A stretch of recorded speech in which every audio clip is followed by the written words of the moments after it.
Jusqu'au milieu du XXe siècle, l'exploitation de l'argile était une importante activité forestière sur le territoire de l'actuelle Valbonne-Sofia-Antipolis. L'argile était réputée pour ses qualités exceptionnelles. Donc quand on parle, on dit les argiles de Valbonne ou les argiles de Vallauris, en fait c'est le même affleurement, c'est le même, ce sont des argiles jurassiques qui ont donc près de 150 millions d'années et qui affleurent à la faveur de l'érosion ou à la faveur de grandes failles, essentiellement donc à l'ouest de Biot, dans la commune de Vallauris ainsi que la commune de Valbonne de façon importante. Alors la terre blanche est relativement rare, c'est des terres qui sont primaires, c'est-à-dire qu'elles sont restées en place. Les terres rouges sont des terres où il y a de l'oxyde de fer et en général elles ont été, on appelle ça des argiles secondaires, elles ont été charriées loin de l'endroit où elles ont été arrachées à la roche. Alors cette argile qui est composée de kaolinite, d'illite et de smectite, c'est des argiles qui ont des qualités réfractaires, c'est-à-dire qu'elles tiennent très bien non seulement à la cuisson mais à l'usage, puisque c'était essentiellement des pots à usage culinaire. Tout le bassin méditerranéen a été fait comme ça. Les poteries vernissées sont faites en terre rouge, qui est une terre relativement fréquente, et puis engobées en blanc pour pouvoir mettre des couleurs par-dessus. Les potiers de Biot et de Vallauris ont, dès le XVIe siècle, utilisé cette terre rouge dont le plus gros gisement était sur Valbonne.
Dans ce plan, au plus haut, vous avez un enclos circulaire qui situe le puits à argile. Vu les travaux du Bustram, bon, ça a révélé ces deux puits et qui témoignent donc d'une période bien déterminée où on exploitait la terre autrement. Ça a donc développé une économie locale à grande échelle, puisque Vallauris et Biot en témoignent encore de ces poteries.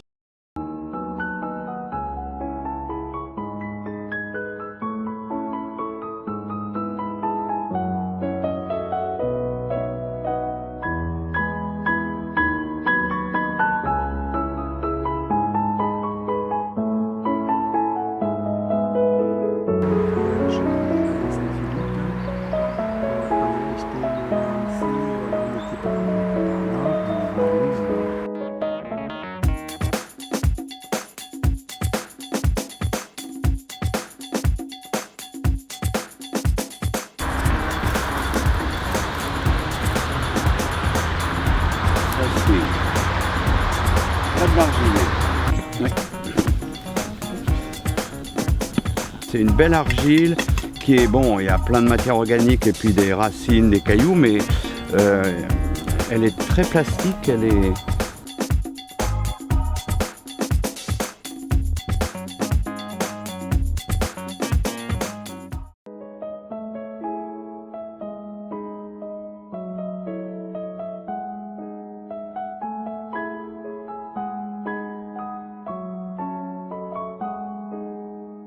Les extracteurs d'argile, on les appelait les dérabailleurs, c'est-à-dire ceux qui allaient arracher la terre.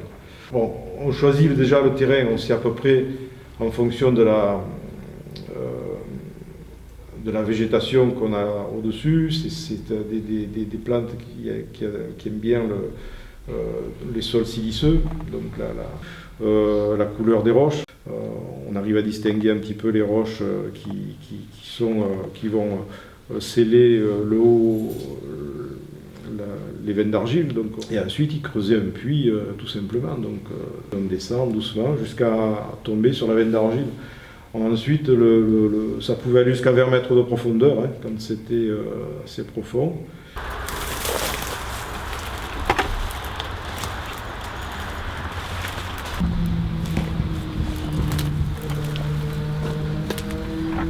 On est vraiment dans la descente du puits, hein.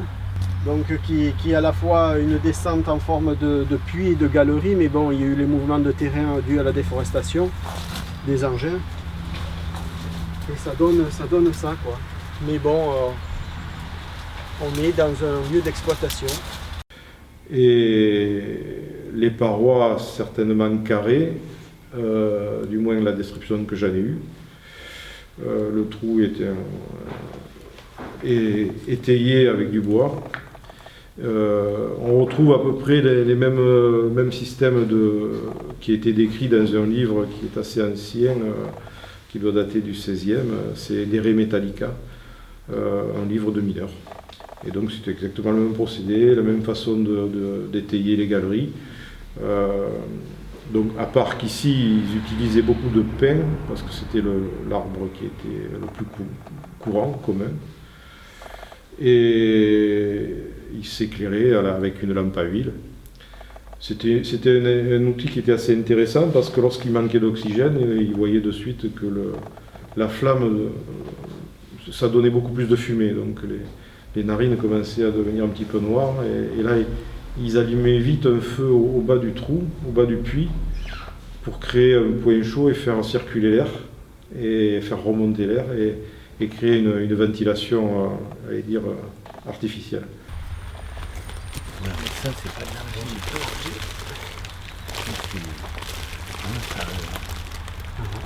Après, l'outil qui était utilisé, c'était l'estamping. Alors, c'est un outil comme une petite pioche avec un manche très court, parce que les galeries n'étaient pas forcément très, très hautes, hein. On se tenait pas forcément toujours debout.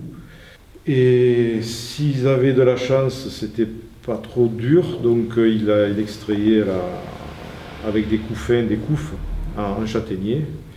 Ils remplissaient ces couffes, et ensuite elles étaient remontées avec un treuil manuel. Et quand le front de taille était vraiment costaud et sec, ils utilisaient quelques bâtons de dynamite pour faire sauter le front de taille, en faire des petits morceaux. Donc c'était des métiers qui étaient extrêmement difficiles, extrêmement durs, et qui étaient pratiqués souvent l'été, l'hiver, avec les pluies et le mauvais temps. L'argile, c'est pas toujours amusant, hein, on reste collé souvent, donc c'est pas très très joyeux. Donc c'était des gens qui avaient, pour le métier d'extracteur, qui avaient plusieurs activités, hein. L'hiver, ils s'occupaient autrement. Voilà, ils avaient souvent eux-mêmes leur cheval avec leur charrette, donc ils faisaient des transports, enfin, ils faisaient toutes sortes de métiers de manière à pouvoir tenir l'année. C'est l'ancien chemin muletier, hein. Voilà, il était, bon, c'est sûr, c'est pas un tapis, hein, mais ça permettait d'aller et venir. On peut imaginer ça donc avec les ânes battés, la charrette et tous les gens qui étaient autour de cette exploitation.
les fabriques étaient équipées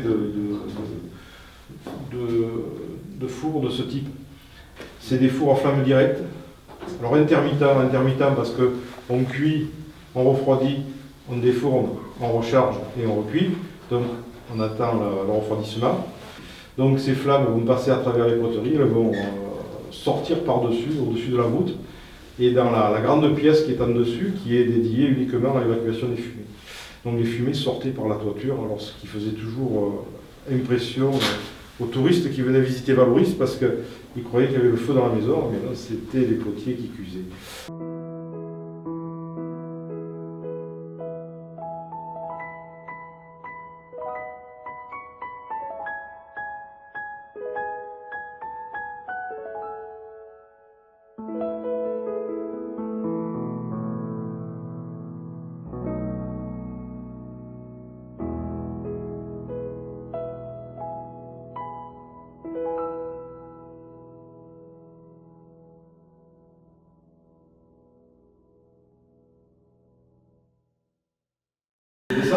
Les nouveaux matériaux, le plastique, le pyrex, et puis l'ouverture sur le monde, des pays où on fait de la main-d'œuvre beaucoup moins chère. Et voilà, je pense que c'est ce qui a remplacé la céramique utilitaire en grande partie. Les artistes qui ont récupéré ce matériau, qui est un matériau qui est noble, qui nous entoure, et on a affaire à des œuvres qui sont plus utilitaires mais de décoration.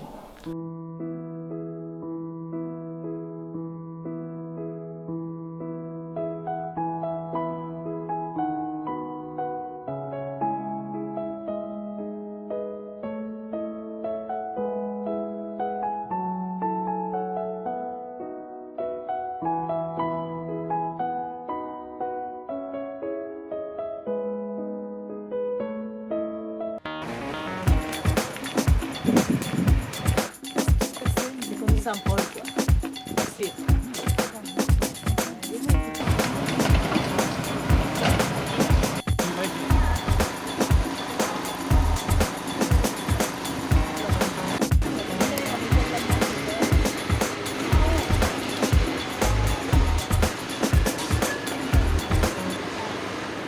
Vous avez un puits. Oui. Ah, il y a un puits là, Voilà.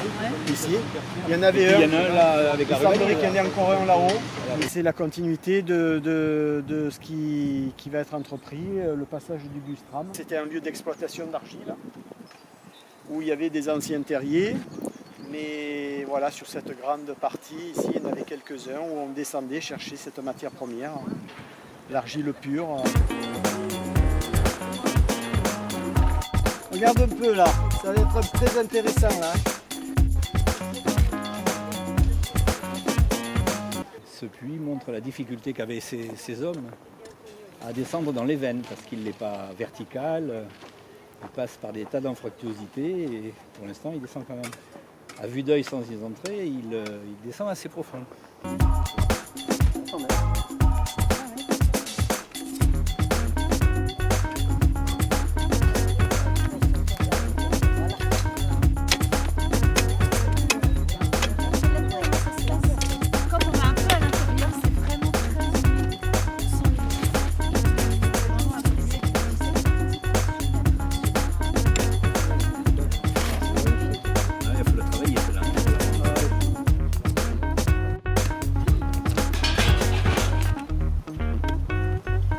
Regardez les belles traces que vous avez. Regardez comme c'est beau. Beau, les terres polies noires, c'est très beau. Et peut-être qu'à la cuisson, elle aura une belle couleur. Oui, on verra, voilà, Peut-être c'est qu'elle ça. sera rouge, hein, parce que Peut-être, on verra.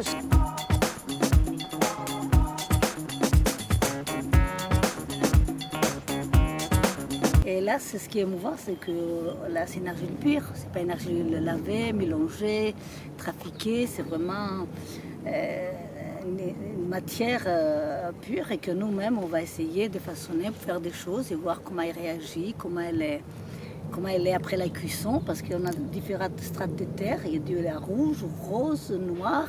Est-ce qu'une fois cuit, tout sera rouge ou il va y avoir différentes couleurs?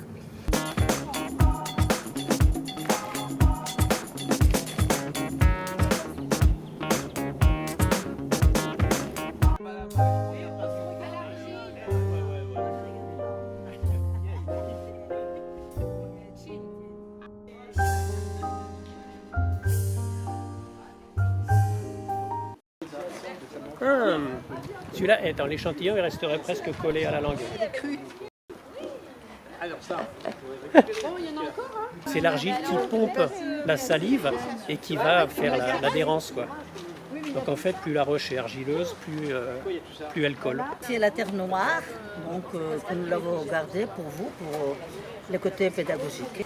C'est la terre rose, pareil, vous voyez, un magnifique spécimen. C'est la terre jaune, vous voyez, pareil. Donc, pareil, comme ça, vous montrez que dans le même lit de terre, on peut trouver différentes couleurs. Ça fait mal au poignet.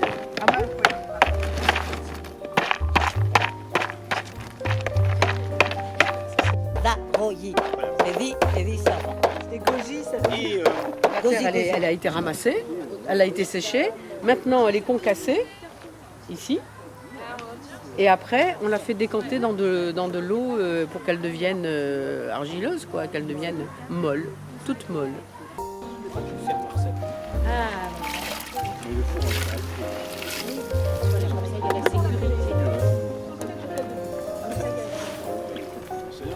Voilà. Parce que là, au fil du temps, la terre, elle absorbe l'eau et toutes les parties dures commencent à devenir un peu molles. Pour les deux terres. Là, c'est décoré. On a mis Et puis ici, on a de la terre noire. pareil, les enfants qui font des petits objets modelés, on peut les coller, on peut...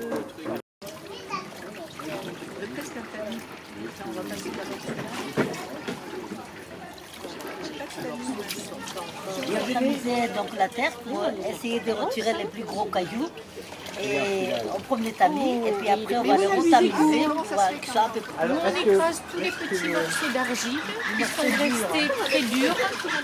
Et là, on est en train de les pulvériser à la main. Voilà. Et là, à côté, le pompier. C'est un long travail de patience. Ah oui, ça c'est sûr. Et de pied. De main et de pied.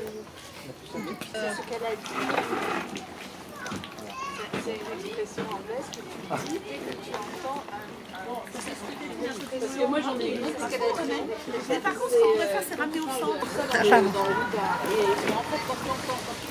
Et il y en a des oui et non, c'est vrai que ça permet de...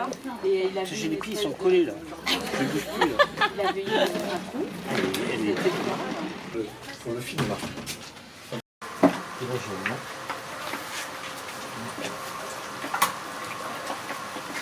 Au niveau là, et là on met la grille. Et il y avait ça là, et puis on a mis ça. Vous avez tout compris là. C'est un morceau de qui tout cuit. On la sent en fait. C'est comme s'il était un peu germoté, tu vois. C'est pas forcément bien. Et oui, effectivement, il y a encore des matières. La terre sigillée, c'est de l'eau, de la terre, mais dont on a récupéré les particules les plus fines.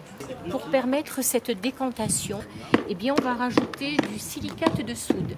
Le défloculant nous a permis, une semaine plus tard, de retrouver nos seaux avec 3 parties bien distinctes. Au fond, les particules les plus lourdes, avec des grains importants. Cette partie-là, on n'en veut pas.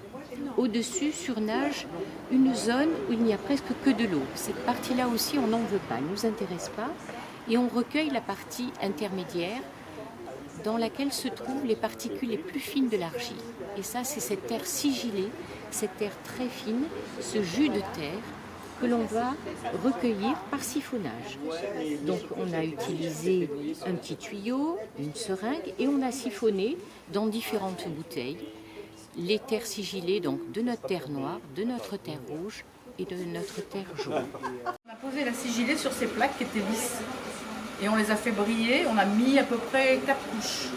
4 couches de sigillée et à chaque fois on a lustré. Ce qui fait que ça donne ce côté brillant sur chaque plaque. Maintenant, ça c'est cru, on va le cuire et on va voir la couleur que ça va sortir. On espère avoir des rouges différents, mais ça va être la surprise.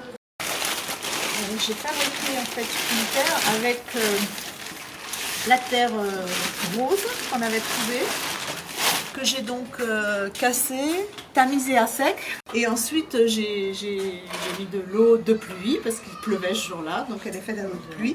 Et j'ai rajouté du papier, et de la sciure pour faire une espèce de pâte papier.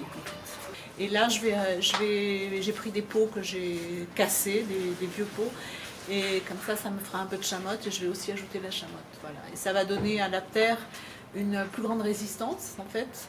Et je vais essayer de faire des pièces un peu plus grosses, parce que cette terre est très grasse, et essayer de les cuire dans une cuisson un peu plus primitive, pour voir si elle tient le choc. On a tamisé, on a récupéré à peu près 5 litres d'engobe pour faire justement un engobe qu'on servira pour les pièces pour les enfants. Voilà. Elle n'a pas encore la consistance pour être tournée. C'est après être passé sur le carreau de plâtre, le plâtre va absorber l'excédent d'eau et à ce moment-là, après on pourra faire tourner la terre. On pourra tourner la terre. C'est cette technique-là qui nous va le plus en fait. De tout ce en fait, nous on n'y connaît rien. Dans la l'utilisation de la terre comme ça qu'on récupère, c'est pas. Nous on a la terre, on l'achète déjà prête là. Et que là, c'est donc il a fallu trouver les moyens de la purifier, on a qu'à dire, d'enlever ces cailloux. Et donc on a tâtonné, hein, on a différentes. C'est ça qui est rigolo en fait.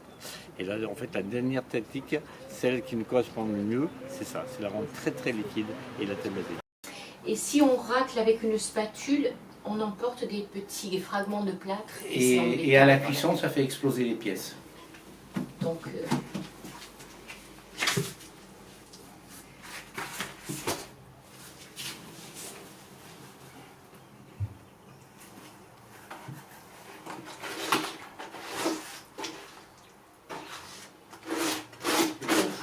et dès qu'elle aura une consistance souple, et bien à ce moment-là, on la retire du plâtre, on la malaxe un peu et on l'enferme dans du plastique bien étanche pour qu'on puisse l'utiliser après les vacances scolaires, c'est-à-dire au mois de septembre. Alors avec ça, il me semble qu'on avait mis 1 cm ou 1,2 cm.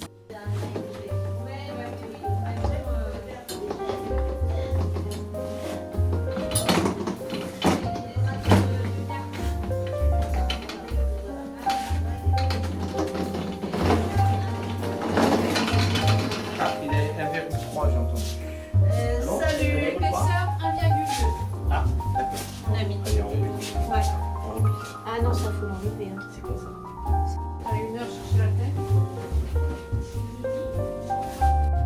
Ah bah oui, ah bah oui. Hein. Comme ça. C'est bien ça. Je pense que ça va C'est suffire. vrai, on devrait laisser comme ça. On devrait laisser comme ça. C'est vrai, comme ça. Alors, on va regarder sur le bord.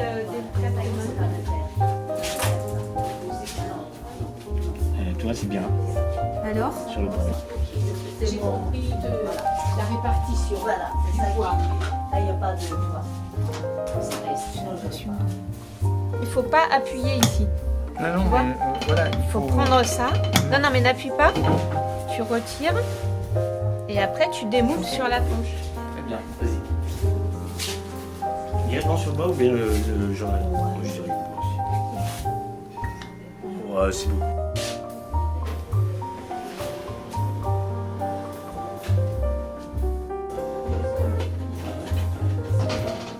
Elle m'en prête en plus.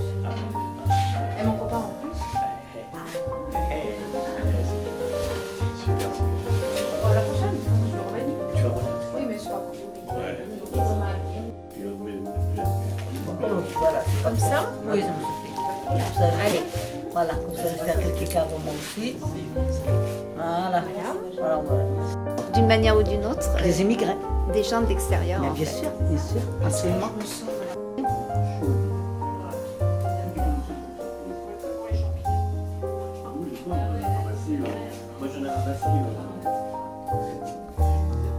Donc on avait une terre rouge.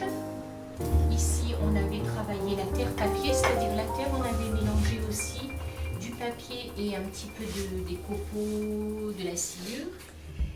Notre carreau, ces carreaux de terre rouge et de terre papier, ils ont bien résisté. Notre terre noire, on remarque qu'elle s'est fendue. Qu'est-ce que tu en penses? Le problème, c'est ces terres-là, on ne sait pas du tout leur élasticité, en fait, qu'il y a, le retrait, en fait, au moment de la cuisson. Généralement, nous, les terres qui sont des terres naturelles, qui sont bonnes comme ça, d'emblée, c'est rare. C'est rare. Ouais. Et normalement, il faut corriger en rajoutant du talc, en rajoutant des choses comme ça, ce que font en fait les chimistes, quoi, en fait. Et donc, c'était un petit peu le hasard. Par contre, ceux-là, eh bien, n'avaient pas bien séché, donc je les ai mis dehors. Mais dehors au soleil avec un peu de vent. Le séchage a été trop rapide, si bien que les carreaux, ils vont se redresser un tout petit peu. Les carreaux, ils vont se gondoler. Donc voilà, j'ai fait une manipulation qui n'était pas adaptée. À droite, pour toi, c'est la terre papier, et à gauche, la terre sans papier. Et la surface aussi, on voit bien sur la surface du carreau la différence. Celui-ci, une fois qu'on avait fait les empreintes, les jours ont passé, le carreau avait séché, j'ai passé de la terre sigillée noire. Ah oui, c'est bien ça. Et donc, on voit un petit peu, il y a un tout petit peu de brillance. Ouais, c'est voilà. ça. Ouais. Les pièces avec quand même des petits grains, peut-être des petits cailloux, des petits grains qui sont apparus qu'elle avait sentis lors du tournage. Le calcaire chauffé à 1000 degrés devient de la chaux vive, oui, qui se réhydrate, qui ne demande qu'une chose, se réhydrater. Avec oui. l'humidité de l'air, il y a de l'humidité dans l'air, ça se réhydrate et comme ça se réhydrate, ça gonfle. Et une puissance gigantesque, donc ça fait péter le sucre, ça fait cratère. Ah, il y a le commun qui a fondu. Un peu, ouais. Oui. Mais elle est plus légère. C'est une fois que les carreaux étaient bien secs. Vous aviez fait la terre papier aussi avec de sigillet. Oui, ça une fois qu'elle est avec la terre absorbée, en mettant le plastique. Donc on se donne rendez-vous le 23 mars. On va réaliser un four papier dans la cour de l'atelier. Ce four papier, c'est un moment de grand rassemblement parce que tout le monde peut participer. Surtout, ce qui est important, on va mettre les pièces des enfants qu'ils ont réalisées au mois de novembre. Des pièces en argile avec de la chamotte, donc ça donne de la résistance aux pièces. On aura fait donc les enfants ont modelé ces pièces. On met de la terre sigillée dessus pour donner un peu de brillance. Cette terre sigillée est fabriquée avec la terre de Sofia que nous avons récoltée.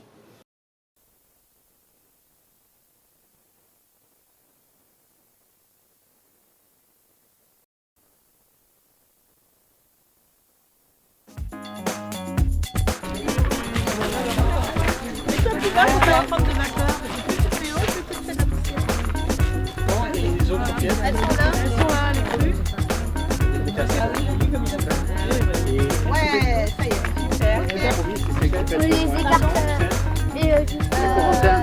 Faut les cacher dans un autre. Tu crois que ça va tenir là? C'est profond. Hein.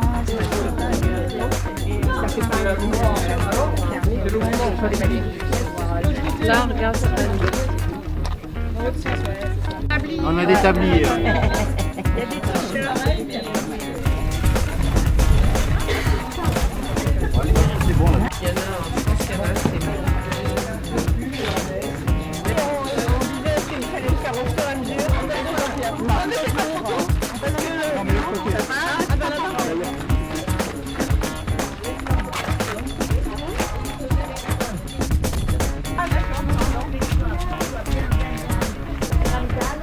Tenir et que les courses soient pas que ça fasse les formes du bois. Voilà, faut pas que ça fasse les formes du bois.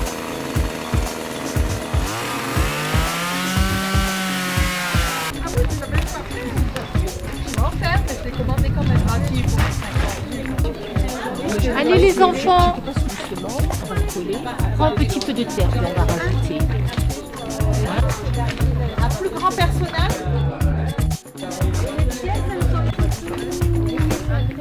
Génial. Très bien, reste longtemps.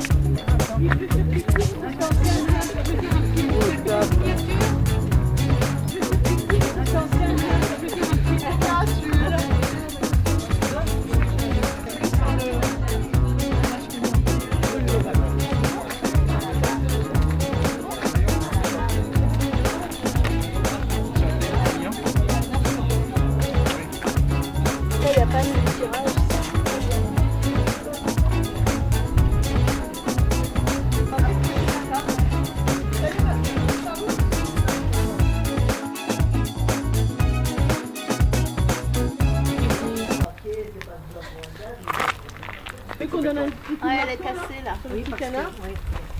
Ouais, il y a une pièce en dessous. Pascal, t'en veux pas ma fleur? Ah oui, mais bien. Non, tout à l'heure il est bien parce que des fois il doit y avoir la couleur. Voilà.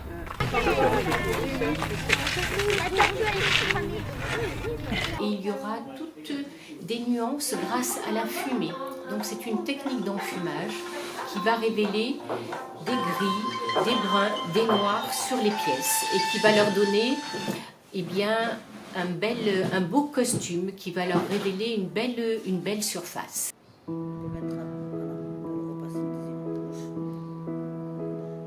vais utiliser la terre noire.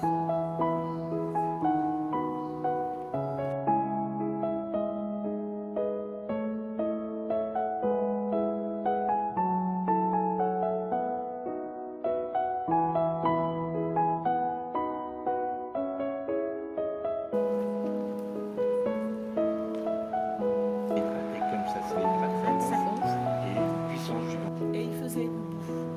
Et c'est cette boue qu'il faisait.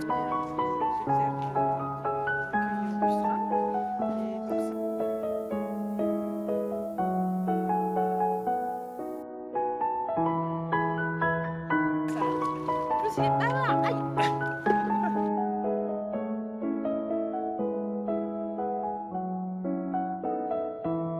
La phase de pourrissement pour certains, c'était aussi laisser la terre. Avec une utilisation bien sûr différente de la poterie culinaire.